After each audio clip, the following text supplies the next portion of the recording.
यार तुम ही खरीद लिया करो, मुझसे क्यों कहती हो। यह बातें केवल हमारी नहीं है बल्कि अक्सर परिवारों में हो जाया करती हैं। शुरुआत कैसे होती है, जब पत्नी अपने पति से कहती है कि आपको कोई सामान खरीदने नहीं आता। फिर भला पति क्यों चुप रहे। वह तुरंत इसका उत्तर देता है क्योंकि उसका स्वाभिमान टकरा जाता है। कहता है क्या यार तुम ही खरीद लिया करो, मुझसे क्यों कहती हो। यह बात क्यों कही जाती है कि मुझ जैसा व्यक्ति घर के सामानों की खरीदारी नहीं करता। मुझ जैसे जो अन्य लोग हैं उनके साथ भी कमोबेश ऐसा ही होता होगा और यह स्थिति लगभग 40 और 50 के उम्र के पड़ाव में हो जाते हैं। फिर इस बात पर ही बात पूरी हो जाती है कि साथ में रहना है तो शांत रहो। गजब की हम लोगों की पद्धति है कि न जाने यह कौन सा साथ है, पहला जन्म, दूसरा जन्म, तीसरा, चौथा, पांचवा, छठवां या सातवां, यह अभी शुरुआत हो रहा है या इसका अंत है। फिलहाल यह बहुत ही सुंदर संयोग और संस्कार है कि जब साथ में रहना है तो शांत रहो, और यह कहकर के बात आगे बढ़ जाती है। सामानों के क्रय विक्रय में विशेष रुचि हमारे जैसे व्यक्ति की हो भी नहीं सकती। न्यूनतम जो ज़रूरतें हैं वह पूरी हो जाएं। हम अन्य लोगों के लिए नहीं कहते, अन्य लोग सामानों का क्रय नहीं करेंगे तो आखिरकार यह जो बाज़ार है वह कैसे चलेगा। सबकी ज़रूरतें पूरी होनी है। कुछ उसी तरह से हम आते हैं कि 90 के दशक के पूर्व अर्थात पहले मोल भाव की स्थिति उतनी नहीं हुआ करती थी। यह लोग जानते थे कि अमुक दुकान पर जाएंगे, निश्चित एक दुकान पर, तो वहाँ पर मोल भाव आप नहीं करेंगे। क्यों? क्योंकि वहाँ सामान ठीक मिलता है और जो सेठ जी हैं वो किसी भी हालत में पैसा कम नहीं करते, बल्कि यहाँ तक कह देते हैं कि आपको जहाँ जाना है वहाँ ले लीजिए। यह 90 के दशक के पहले की स्थिति थी। लेकिन 90 के बाद जब उदारवादी अर्थव्यवस्था का युग प्रारंभ हुआ तो ऐसी स्थिति में बहुत कुछ परिवर्तन आया, और समय के साथ जो व्यापारी हैं उन्होंने भी काफ़ी बदलाव लाए। मार्केट में टिकना है, रहना है, दोनों चीज़ें हुई।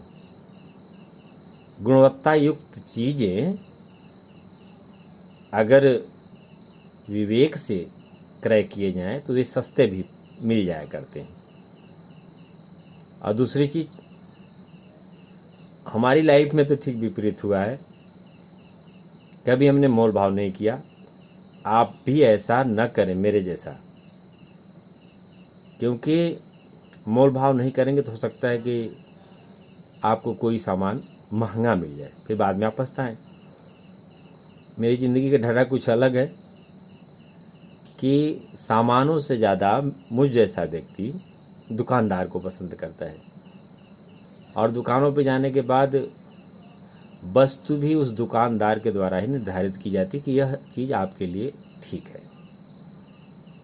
स्वाभाविक सी बात है। और मेरे द्वारा उस दुकानदार से पैसा भी नहीं पूछा जाता। आप सोचते होंगे क्या फिर ऐसे ही लेके चले आते हैं? ऐसा नहीं है।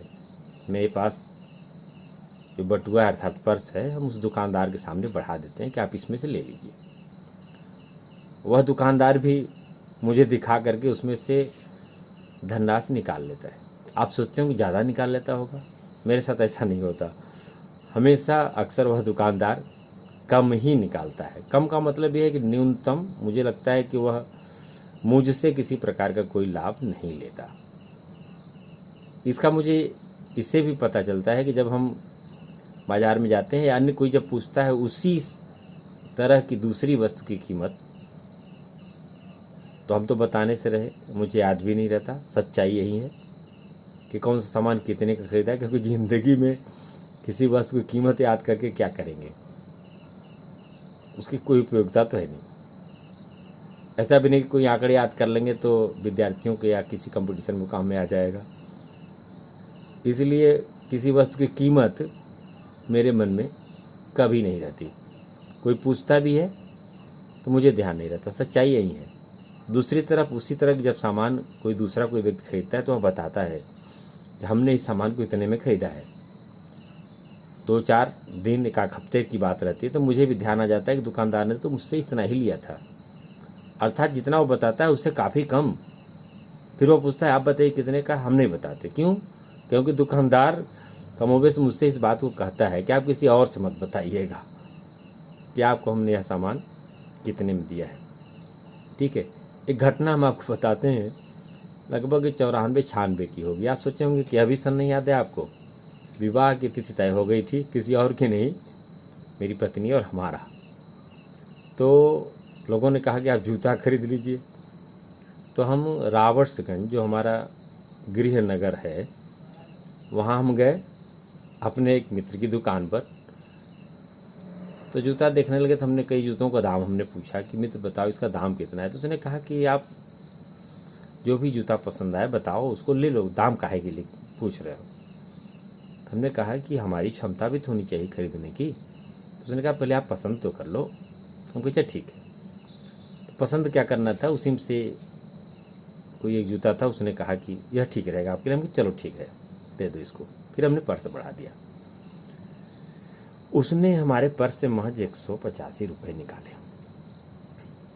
आप जानते हैं, घर पे जब कोई चीज़ इस तरह की लेके जाइए, जो शुभचिंतक आपके नहीं होंगे, बनने के लिए आपसे पूछेंगे कि यह चीज़ कितने की है। लोग बताते भी हैं हंसी खुशी से, यह इतने की है।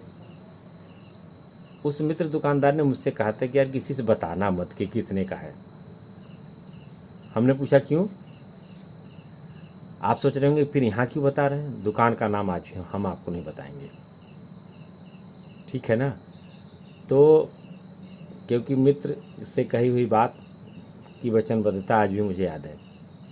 तो लोग जब घर पर हमसे पूछने लगे, अमूमन जो शुभचिंतक नहीं हुआ करते, शुभचिंतक बनने की कोशिश करते हैं। समाज भी कुछ इसी तरह चल रहा है, जो वास्तविक शुभचिंतक वो दिखता नहीं करता है।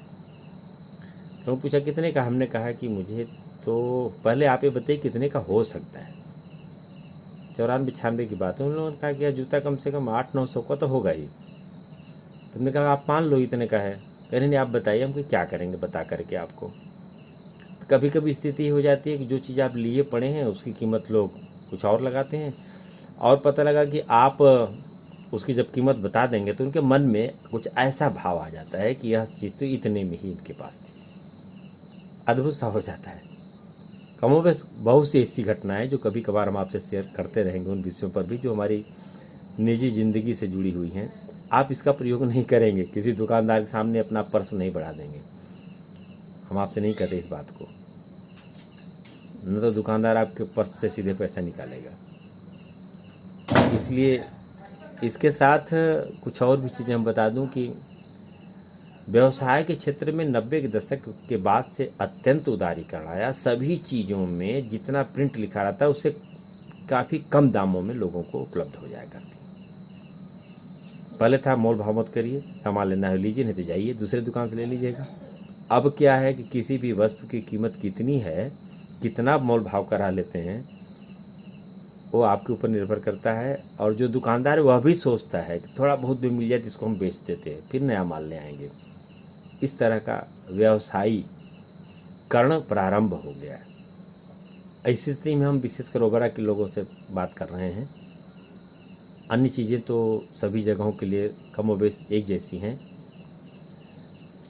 लेकिन ओबरा के लिए एक ऐसी ही ई स्टोर इंडिया सुपरमार्केट का उद्घाटन होने जा रहा है 17 नवंबर को, और उनमें भी कुछ इसी तरह की बातें की गई हैं कि आप जो भी सामान लेंगे उसकी गुणवत्ता ठीक होगी और उसमें दाम भी कम लिए जाएंगे। तो आप भी इन स्थानों पर जाएं, वस्तुओं की गुणवत्ता को जांचें परखें, उसके बाद आप सामान क्रय करें। उसमें आपको, मुझे लगता है कि काफ़ी कुछ छूट मिलेगी, उससे आपको लाभ भी पहुंचेगा। और यह कहीं और नहीं बल्कि जब आप चौपन रोड से, ओबरा से चौपन रोड होते हुए चौपन की तरफ बढ़ेंगे, तो पहले नगर पंचायत का बैरियर होता था, वहीं पर बना हुआ है स्थान, और वहीं ई स्टोर इंडिया सुपरमार्केट के नाम से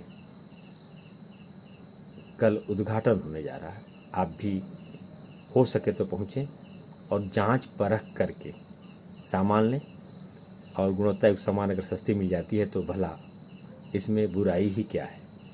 आज जरूर पहुँचें। और हम भी कोशिश करेंगे कि वहाँ पर रहें, आप लोगों से मिलें, आपके अनुभव को फिर से हम आप लोगों के बीच साझा करें। जय हिंद, जय भारत।